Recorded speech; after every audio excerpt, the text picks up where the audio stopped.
I'm so happy. Welcome to Just a Job. Today we have Georgia with us. Georgia is an integrative nutrition health coach and holistic nutritionist, health and wellness blogger, content creator, and a recipe developer dedicated to helping others create healthy, balanced lives.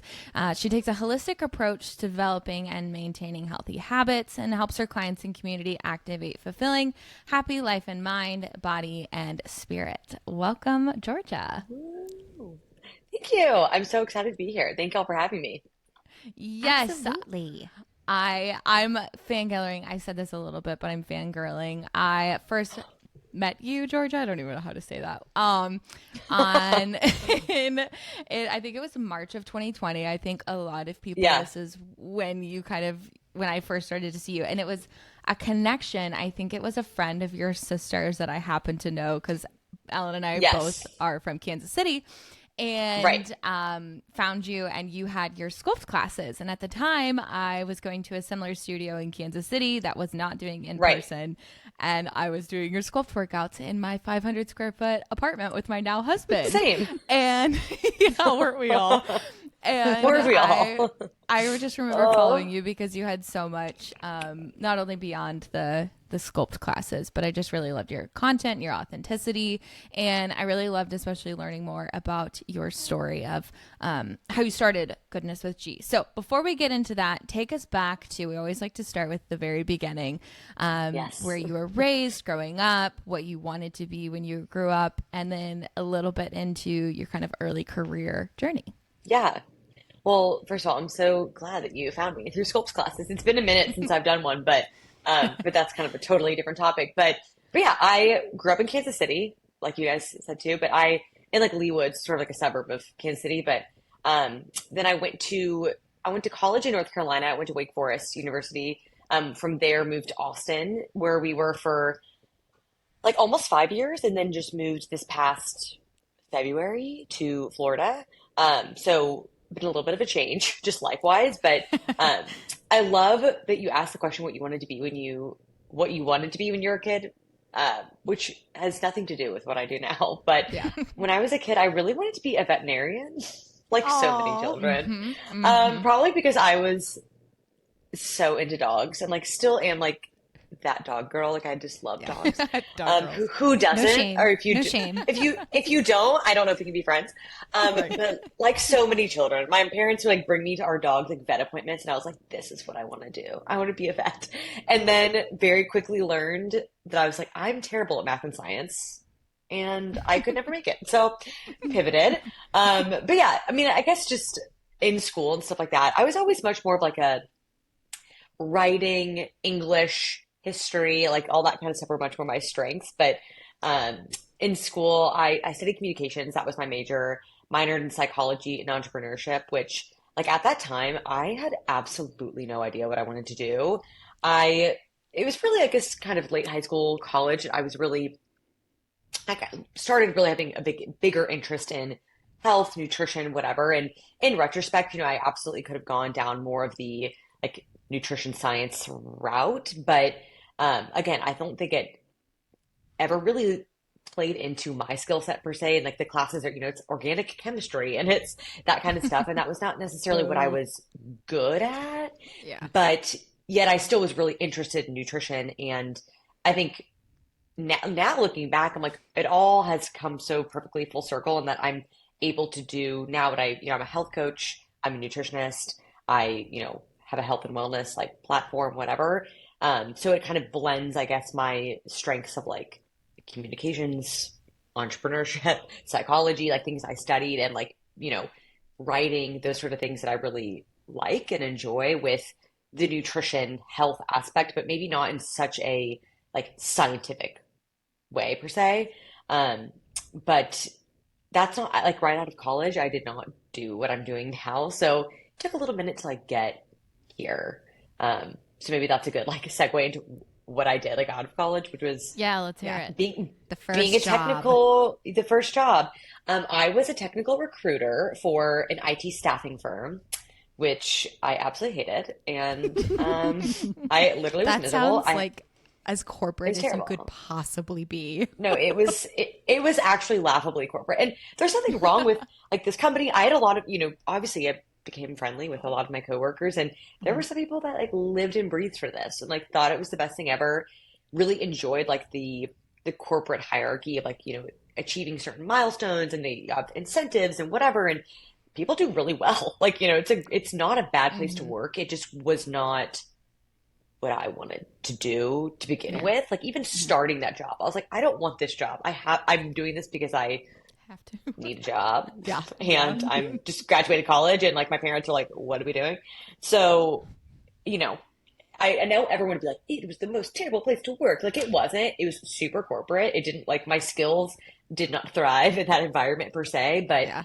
um I definitely think I could have been good at it. I just didn't like it. That's those are two different things. But Yeah. um so yeah, I was a recruiter, like picking up the phone, like cold calling, trying to get people jobs, doing like getting people IT jobs. Like, do you know how to code and blah blah blah Yeah. language? And like you're like picking up the phone call and trying to getting them like it just wasn't it. It had nothing to do with what I'm doing now.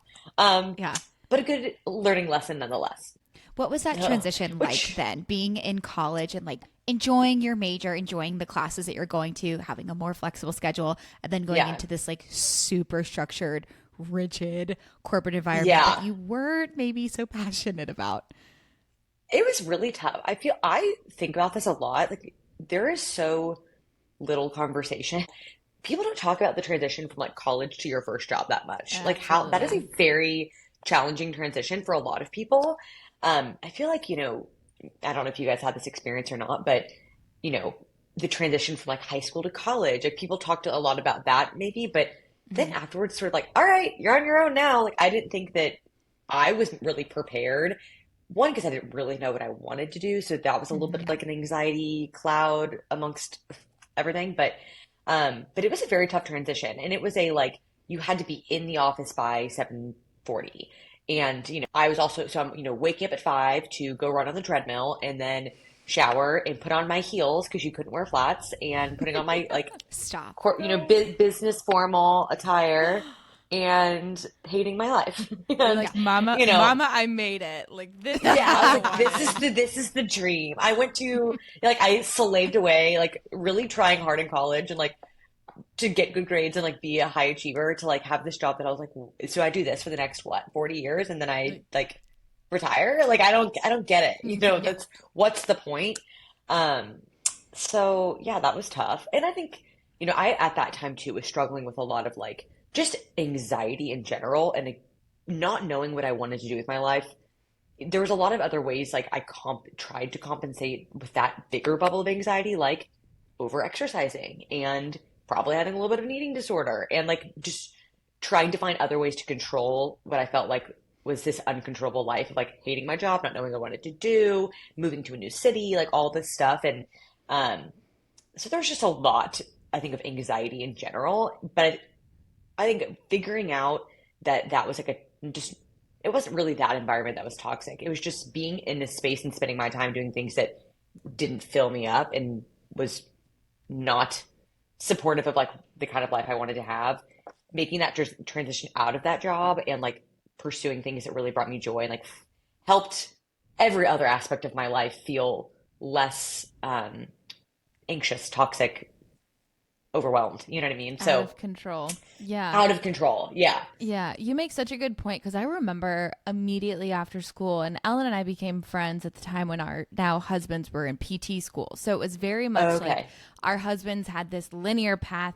They, Yeah. graduated from school and then started in grad school and then Yeah. partied on a Tuesday while we were slaving away at our desks or our Tough jobs. times. Yeah. Tough And times. I just remember looking around being like, okay, is everyone else as miserable as me? Like maybe it's just a Yeah. funk. Maybe I'll get over it. But I truly believe that the first like 3 months, 3 to 6 months from like May until December are Hmm. some of the toughest moments, I especially agree. August when like school starts back again and you're like done and you're in the mill, you're Right. working, and you're just Like, looking this is around it going now. like, yeah, this is it. And I remember having Yeah. conversations with my parents, especially, who, like, my dad was a lifer, so like you talk to your parents or you talk to people around you and you're Right. like, okay, like I do feel alone, but it's not talked Right. about enough.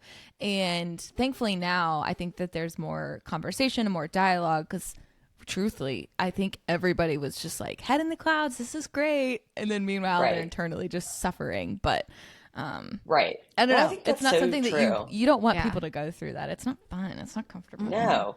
But it's interesting you say that too. Like, I came from a family, and I talk about this with my parents. Like, it's been an interesting, like, topic of conversation where, like, my dad is an orthodontist. So, like, he's a doctor, very linear Yeah. career path, in the sense it's like, you go to school, then you do your residency, and then you go into practice. And it's like your whole sort of career journey is pretty, It's laid out for it's just, you. it's laid out for you. And so, especially when my sister and I, who's a year older than me, we're in the kind of the early days of like trying to figure out your job, and then maybe like you quit and go to another job or whatever.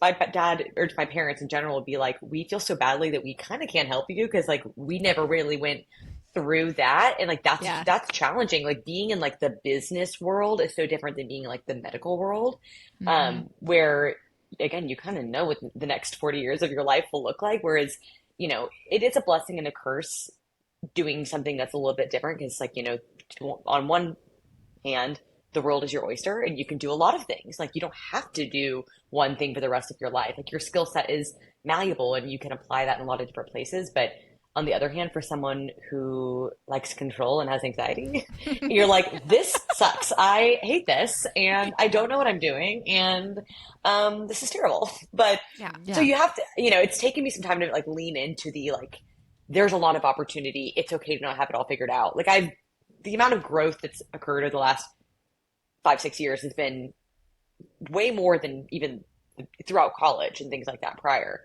Right. You learn a lot as you go through it. Good Yeah. Lord.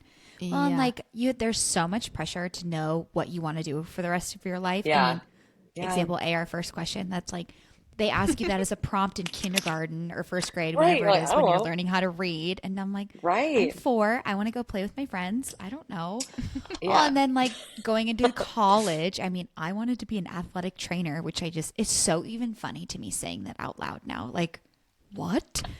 I'm not the same person I was when I was 18. When I Right. left school, I wanted to work with little kids. And well, while I still really enjoyed that, I look back and I'm like, I'm not that person anymore either. Yeah. So it's like, it's okay to change your mind and pivot and find something else that serves you once you kind of go through that process of elimination, not knowing what you want to do, but Right. you know what you don't like, to finally find something that you've arrived to where this fills my cup. This makes me happy. Definitely. I can do this for longer than a couple of months without saying, bye, I'm out of here. Like, I can't Yeah. take this anymore. Right.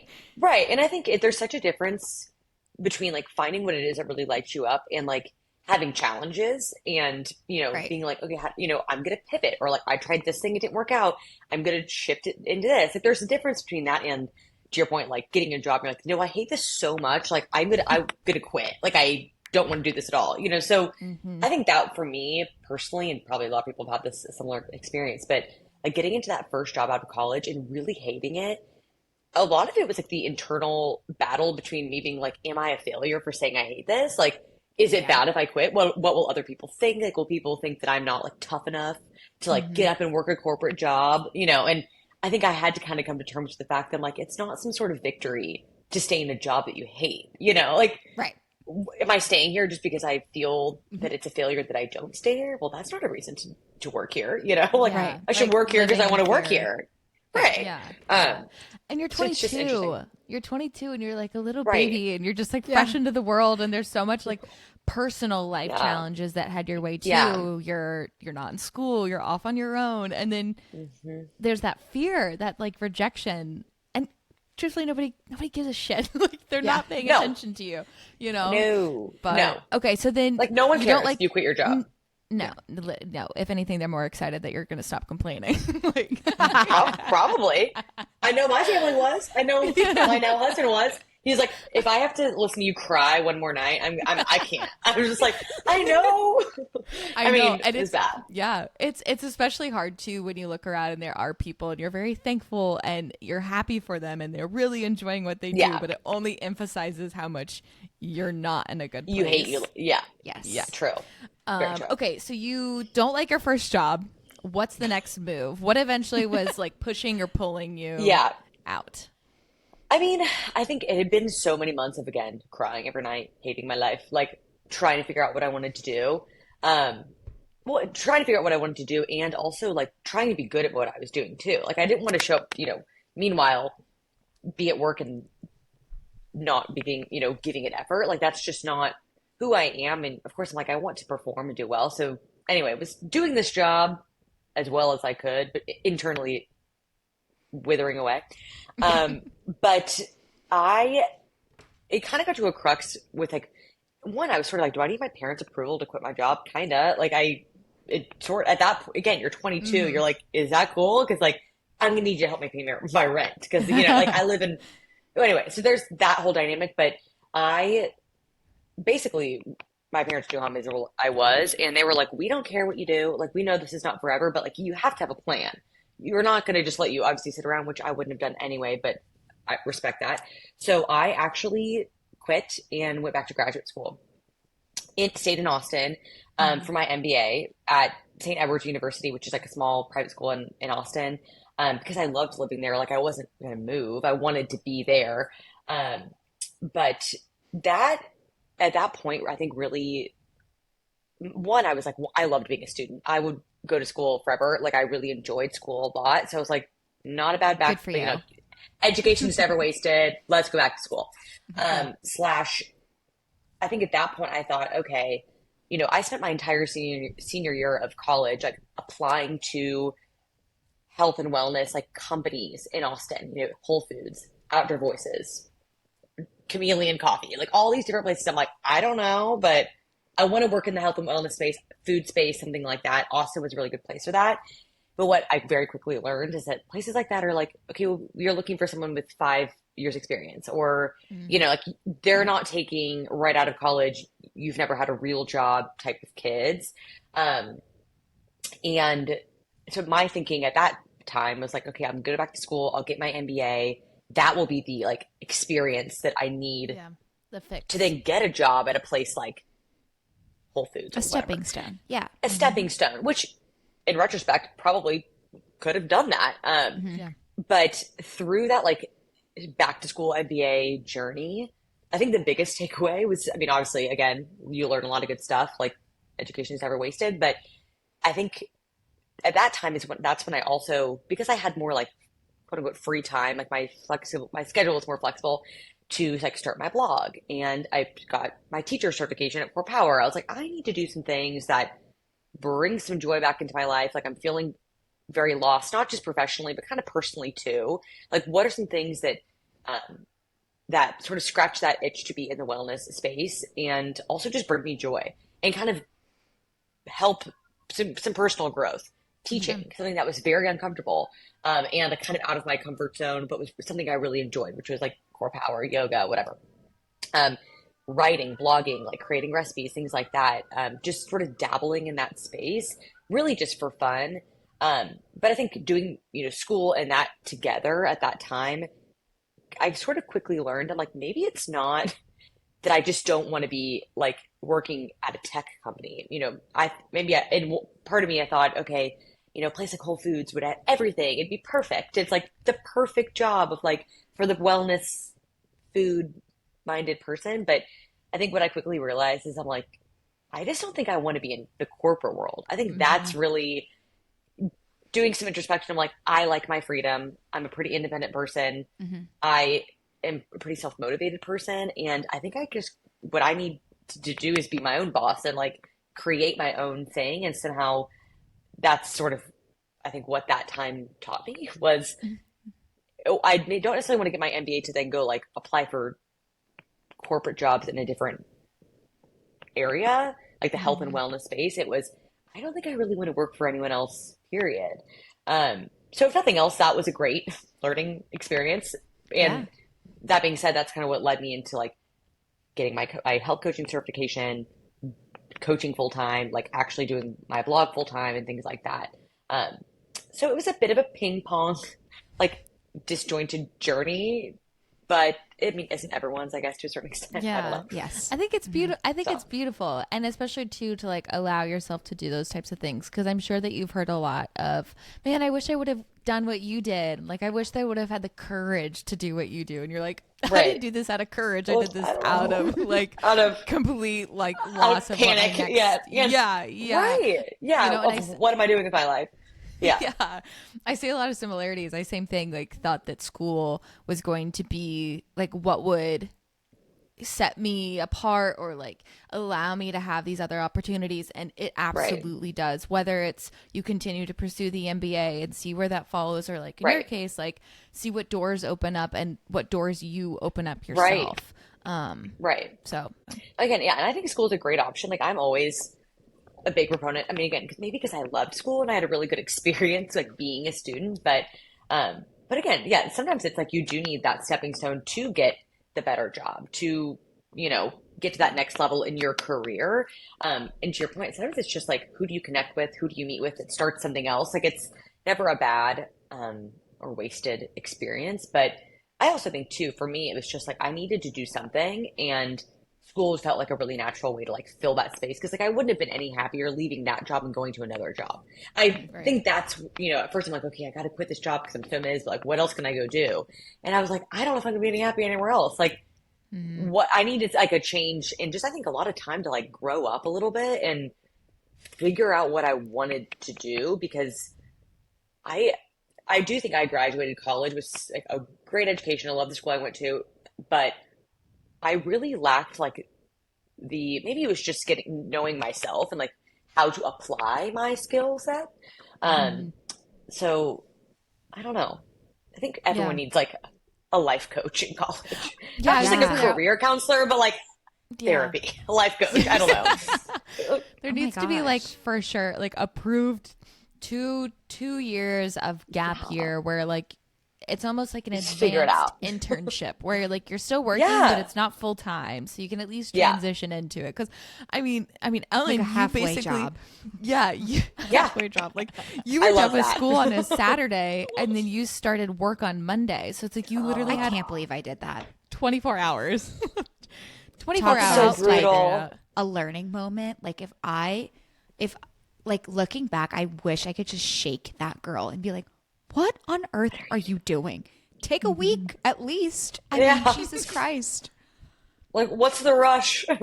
But I there thought is, I that's what I think, thought you had to do, you know? You right. graduate and you start work. Like Yeah, that's what everyone tells you you're supposed to do. right. And I think at least like in the school where I was, it was like there was such a kind of like a frenzy of like everyone getting jobs all of a sudden. And like I had a lot of friends that, um, you know, went into like the finance world. A lot of kids Mhm. from our school, you know, work for banks, work for whatever, go into finance. And it was like, you know, all those kids had their, you know, return offers at JP Morgan in September of your, you know, senior year. And I'm sitting here like, I mean, I don't even know what I want to do. Like, you guys have it all figured. Like, and so I think that added to it. And then it was just like this fear of like, I just have to get a job. Yeah, Um, something. and maybe less emphasis on like, what do I really want to do? Like, what am I really Hmm. good at? How can I apply those skills? But um, I don't know, kind of the roundabout like irony of it all too is like I sort of chose my major because I was like, this is like broad enough. You can apply it in a lot of, you can do marketing, you can do Sure. a lot of things with Yep. comms, but like psychology and entrepreneurship were two minors I chose really because I just liked the classes and I was like interested in those things. And in a really weird, like unintentional way, with like health coaching, for example, or doing what I do, I'm like, all of these things really actually apply perfectly. Like if I was to Yeah. recommend to someone, you know, what to major in if you want to do what I do, like actually, it really makes sense. But I'm looking back, I was like, I didn't even know this existed. Like I didn't know that I was going to do this at all. Right. Um, Right. Yeah. so there's just sometimes there's some like divine timing to it all. You know, like things do fall into place, but I think trusting that was hard for me, you know, like Absolutely. believing it would all happen the way it was supposed to. For sure. Right. Bring us back to the blog. you start it. When do you start seeing success? What are the holy shit moments of, oh my God, what am I doing? And what are the holy shit, yes, this is working moments? That's a great question. I think there's a lot of holy shit, I don't know what I'm doing moments. Like, still, I think that's myself like probably once a day. Mostly because, and I've been thinking about this, like, when you see anyone that's on like social media or whatever, like you're seeing all of the like, and it sounds so cliche, but like the highlight reel, but you see their victories. It's like all the things that are going well because that's what you share about and whatever. But, for every good thing that like happens on social media or behind the scenes, like there's 10 million things that don't go well. Like you're putting yourself out there to like push out content, 99% of which performs poorly, and you like take that dagger every day where you're like, we wake up to find another day and to just like throw something into the algorithm and see what happens. Like, Right. Meaning there's a lot more failures than there are successes, but that's again, probably most jobs.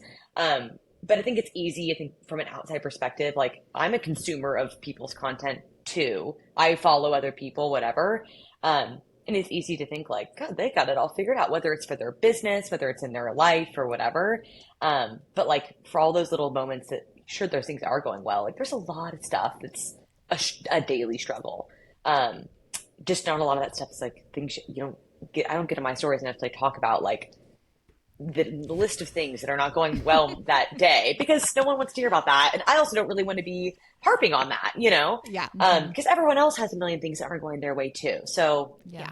you know, I do kind of like what I was saying at the beginning. I think that you're so authentic and like you do talk like even just today when you were chopping celery, you were like, yes, I was like, I'm a little stressed all over out. the And I was place. like, I am too. So let me hear your stresses because maybe it'll take my mind off of my stress. right. When sometimes that's nice. I'm like, let's make tuna salad for lunch and just like bitch a little talk. bit. Like, here's what's happening.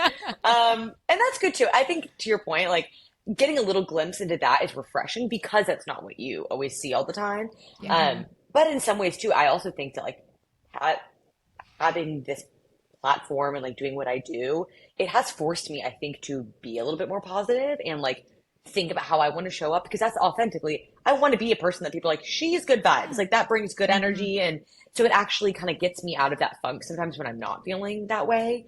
But on the other hand, you also want it to be authentic. And there's a lot of times where you don't feel jolly, hopping on your Instagram story or whatever. But to answer your question, I think like it's been a very, very slow progression. I think, everyone's experience doing like, whether it's social media or whatever, it's very unique and very different. Like there's some people that sort of struck lightning and like blew up like crazy and it just, the algorithm loves them. And it seems it, has been perhaps a more consistent positive journey.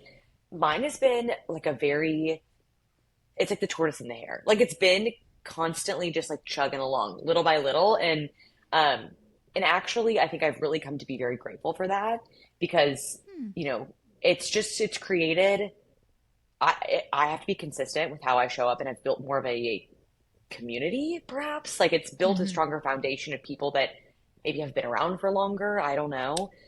This is just my theory, but, sometimes it's like people can explode and grow so quickly and that can seem like, wow, that's the end all be all. Like they must have it all figured out. But that doesn't always mean that all of those people are like involved in what you're trying to say or involved in your community of people that, join your webinars or are clients or make your recipes or whatever it is. So I think I honestly really would rather have a slow, consistent burn and have people that are actually like connected to you, connected to your content versus, having like a handful of viral clickbaity videos and people that are like, don't even really know who you are, what you do. So there's been, I think not a lot of huge failures, but a lot of just like, it's, kind of just taking a lot of things on the chin in terms of things maybe not performing as well as you want them to. It's just been a slow burn, but that's not to say that there haven't been things that have gone really well too. Like I'm so grateful for, clients I've had and the success I've had with growing a business and things like that. But it has been a slow and steady learning journey over the last 4 years, Well, and you're in a plus very 4+ like years. changing landscape. Not only are you attempting to navigate, I mean, you are running a business. And I think sometimes people forget that in the, content creation, realm of things. Sure. People are like, no, this is a business. Like I don't just like get on my phone and take pictures. Like I'm like doing this with intention and with purpose. And I'm doing my freaking QuickBooks. Like it's not all fun and glamorous. Like there's, like I have computer glitches and like there's things where I'm the IT person, I'm the CEO, I'm the CMO, I'm all of these things. So it's like from a life experience perspective, your resume is probably so stacked, but people don't always see that. That's probably true. Right. And people don't see the, to your point, like the behind the scenes stuff that's not so fun. Whether it's like, doing my accounting or like on the phone today with the Amazon guy because I'm trying to publish them and it's not working. I'm like, I'm going to pull my hair out. You know what I mean? Like there's just a lot of things that people like, you're launching a product. Oh my God, how easy. And you're like, no. This has been a year of like screaming at the Amazon people on the phone. Like this has not been, wonderful and easy, but I'm excited, but it's not, there's a lot of stuff that goes into anything that you do. And to that point too, I think people can lose sight of the fact that like, obviously like Instagram or social media is a big part of my business. And, I think people think like, oh, you get on and you're like, I make brownies for a living and like walk my dog. And you're like, well, I don't get paid to do that.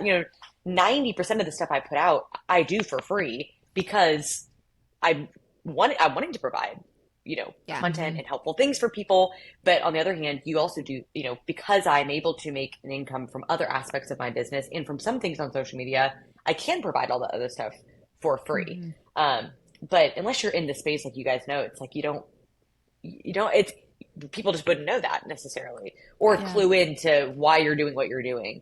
So it's a very weird place to work. I don't know. Yeah. In a good way, but strange. It's uncharted territory. Like I remember when social media blew up, and that was originally, I was also in public relations, like comms. And it was like, my mom was like, you're doing what? Because I worked in social media management, like, which at the time was not glamorous. I was literally doing social media management for pest control and banking. Not making brownies, nothing fun. But it's difficult because I don't think anybody really, no, literally. I was like, I cannot talk about bugs anymore.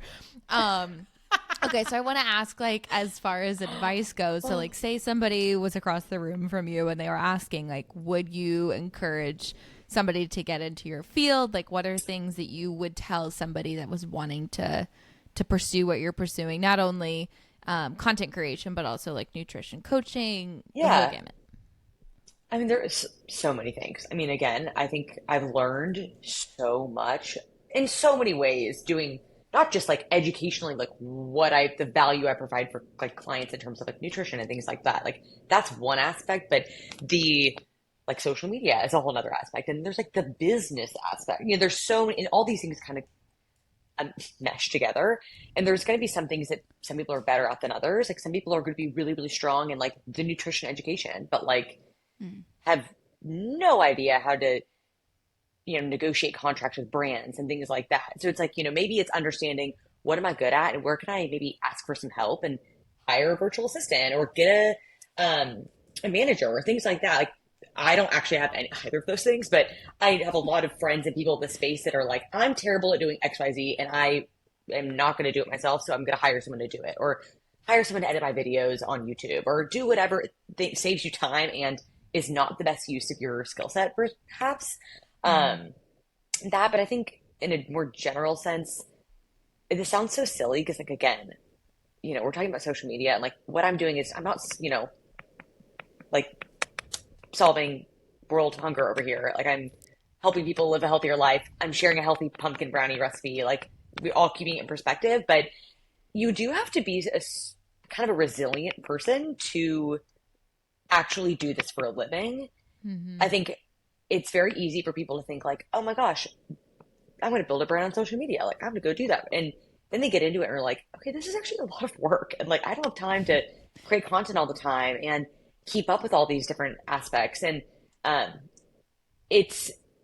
think a lot of people try it and don't follow through, or I don't want to say that's not a failure. You tried it. That's great. But I think it's one of those things to really like make this your full-time job, it takes a lot of kind of dedication and resilience and being told no a lot, failing a lot, not having things go your way, seeing other people succeed when you feel like you're not succeeding. And there's a lot of comparison. You have to be, again, just a resilient enough that's like, I'm still going to show up every day the same way and keep trying because my day will come, sort of mindset.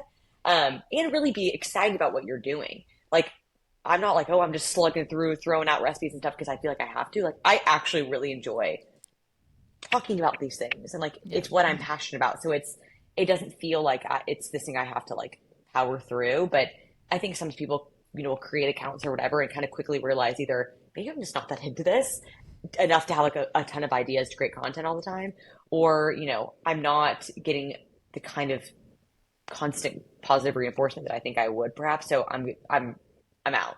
I don't know if that makes sense, but like it's mentally, I think, harder than people might, or emotionally harder than some people might think, Yeah.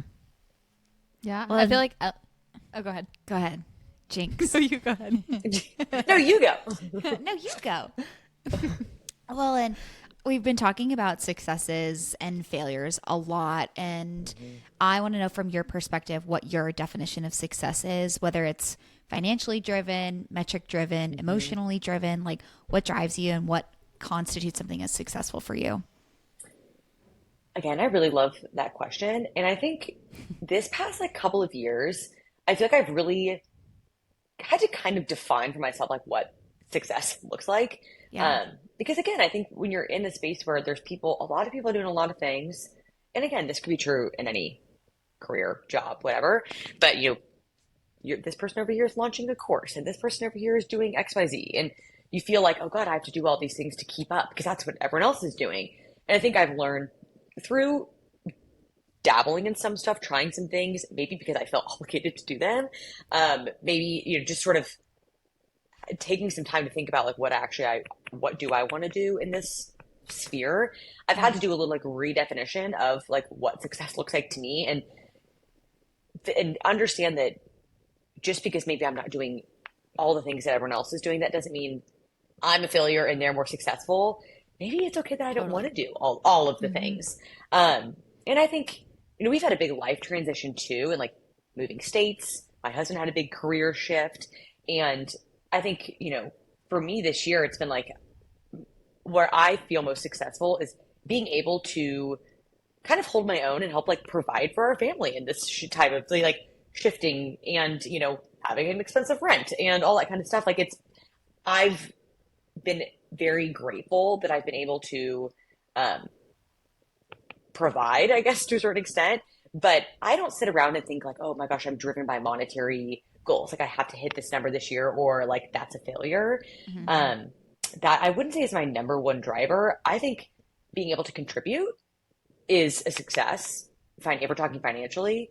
But I think too, just like for me, being able to do what it is I want to do and like have my interests in my work be kind of one and the same, that's probably the biggest success driver and why I do what I do in the first place. Is like, in bringing it full circle, I think I really quickly learned, like in my first job, the reason I was so unhappy, one was because I just didn't know what the heck I was doing, but really the crux of that is what I was doing did not align with like what I was passionate about and what I valued. My passion in providing helpful tools for people and helping people get healthier and having a holistic view on wellness, that kind of stuff. But also just things I value too, like my freedom and being in control of my schedule and all these kinds of things that I didn't have in that job. Like my version of success now is like, I get to make my own shots. I get to take on the projects I want to take on. I'm like the captain of my own destiny to a certain extent. And maybe that's really my driver of like my version of success is being in charge of what I do. I don't know if that makes sense. Yeah. I could put that in a much more eloquent way, probably. No, independence is like at the root of it all, it sounds like for you. For sure. Yeah. Kind of being independent and being able to do what I want to do. And also, again, like that in that way, being able to mesh like my job and my passions is like the best gift ever. Yeah. Like that's really I mean, I'm sure everyone would say that's what they want to do, but finding a way to make that really successful and being able to do that and help provide and like contribute to my family and have like time freedom and things like that. Like there's all the benefits that come from that. But yeah, I think independence would be a great way to sort of sum it up. Sum it up. Tie a little bow. Tie a little bow. I'm sure 22-year-old Georgia would be very happy to hear that and to know that that's like what you're living. Because at the moment you're sitting at your desk and you're going, oh damn, this is it. Yeah, like, and like you're if like, you here could we only go. look into the future and see where you're at, I know that 22 Georgia would be very proud of you. But I want to get into some rapid fire questions to wrap this all up. So what is one thing that you cannot live without to make it through the workday? I would say, I mean, it's so cliche, but like coffee. I wake up and like immediately coffee. I'm that person. I can't speak. I can't converse with anyone until I've had coffee. So that's one. But I also think I've maybe, especially really from moving here. I mean, Austin, we could walk outside a lot, but like daily walks. We have a dog that's super high energy too. So like she kind of drives that a lot. But I've really become like reliant on that. Just to, like get outside, get off my phone. Like I think that's been a huge bonus too. Totally. Sarah and I also like always joke because we both work from home too. It's like sometimes our only time like leaving the house during the day is taking our dog for a walk. I know. I think about this all the time. It's taking the dog for a walk, or like I'll go run like some random errand that I don't even really need to go run. Like I gotta go to CVS and get XYZ just because I gotta get out of the house. Like seriously, I walk up and down some aisles, look at some have to just get outside. Even if you don't buy anything, it's not about that. It's like I just physically need to like leave the vicinity of this house or I'm going to go insane. So yeah. Oh my God. Okay. What is your favorite corporate catchphrase? I'm hoping a good one came from the staffing firm. I'm sure there were so many. It's so funny. I feel like that chapter of my life weirdly feels so long ago, which I really wasn't. But I'm like, maybe I've just blacked it out. But I think my favorite corporate catchphrase, and I actually don't know if this is from that job, but my husband worked for Meta, Facebook, whatever, until February. So there was so much corporate lingo there. Oh, you can't even imagine. And in COVID, overhearing all of his calls, for the most part, we were like living together. I heard all his calls. I would just die. I'm like, it's like just throwing jargon back and forth. It's like the entire call. So I don't know. He could probably have some better ones than I do, but I feel like now I use the word bandwidth all the time. And that's not something I would ever use being in the bandwidth. Like, I don't have the bandwidth for that. Or like emailing like, so sorry, I'm not sure I have the bandwidth to do XYZ. I'm like, who talks like that? Am I? But I like it. Like I kind of like band. I use it, but because it really actually applies to so many circumstances that you might not think, you know? Yeah. I love it. Like I don't have the bandwidth for that. Versus being like, I don't want to do that. I don't have the capacity. Not being like, I'm too busy. You can be like, I don't know if I have the bandwidth to add one more project. And like that, what a nice way to say no. You know? Yeah, that's so true. I don't feel like it. But you don't like receiving it. It's like it's one thing to give it, but to receive it, you're like, of course. You're like, honestly, so you're so busy. But yeah, but it's a nicer way to say I can't right now, without cards saying that, you know. Thanks, but no thanks. Thanks, but no thanks. So we hinted on it a little bit, but now that you've experienced both in-person and remote, do you prefer in-person or remote? Definitely remote, for sure. Even though, to your point, like, yes, you're stuck in the house. But I think if you are someone who is very like self-motivated, it can be really good. It's not for everyone. Like I know a lot of people that are like, no way, didn't get anything done, have to be in the office. And there's certainly something to be said for that. But personally, I like being able to like throw in a load of laundry, like in between my client calls, or take my dog on a walk if I need to take my dog on a walk and that kind of stuff. And I like being home. I don't know. It's very nice. There are pros or cons to both, but I think personally having like it all lends back to like the flexibility and the independence piece being able to like create my own schedule, I think it's very much a bonus personally. Agreed. Last one, I think, Sarah, if that was the last one, sorry, but you cut out for No, a hot take it. second. So You're I'm going good. to do another one. Yay. We kind of talked about this earlier too, but what is your favorite way to unwind after work? I mean, not to be cliche, but like if we can go for an evening walk, that's nice. With daylight saving now, I don't know if that'll happen or not, but our dog like kind of demands it. She'll like stand by the door and it's like, "Are we going?" And if we don't, then she's like a whirling dervish of crazy. So an evening walk is really nice. It's bonus points when like Sam and I go together. It really is very like a nice time just to like debrief on the day, talk, be away from our computers, whatever. But that is nice if possible. We don't go every single night, but when we do, it's really nice. But I think cooking for me is a big one. I mean, I do a lot of that for like my job, but I mean, obviously I really enjoy cooking. And if nothing else, it's just a time that sort of separates like work, computer, technology time and like your evening. I think doing something with like your hands is really nice. Like you're creating something. There's something very, at least for me, very kind of meditative about it. So I'd say like cooking dinner and going for a walk would be like the most ideal evening sort of wind down activities. But every day's a little different. I love it. well, this isn't really a new recipe, but I did that yesterday after work, and it like, I always have to at least dedicate an hour to making this. It's like this roasted sweet potato kale salad. It's so good, but it takes forever to make. Just which a lot is of good and components. bad. Yeah. Right. So I'm like, that is like my quiet time, and I put on a Yeah. show, and I like Yeah. cut up all my vegetables, and I'm like, now I've made it. This is what being an adult is. This all is about. adulting. Like I'm excited to put on my sitcom and cut sweet potatoes. But Literally. you know what? To each his own. It can be very nice, and it's something that feels sort of productive because it is like you're making a healthy meal, whatever. Yeah. But it's not work related. You know what I mean? Like I don't know. You're creating something, but it's not It's for your not job, staring at which a I think is screen. Yeah. yeah, I agree.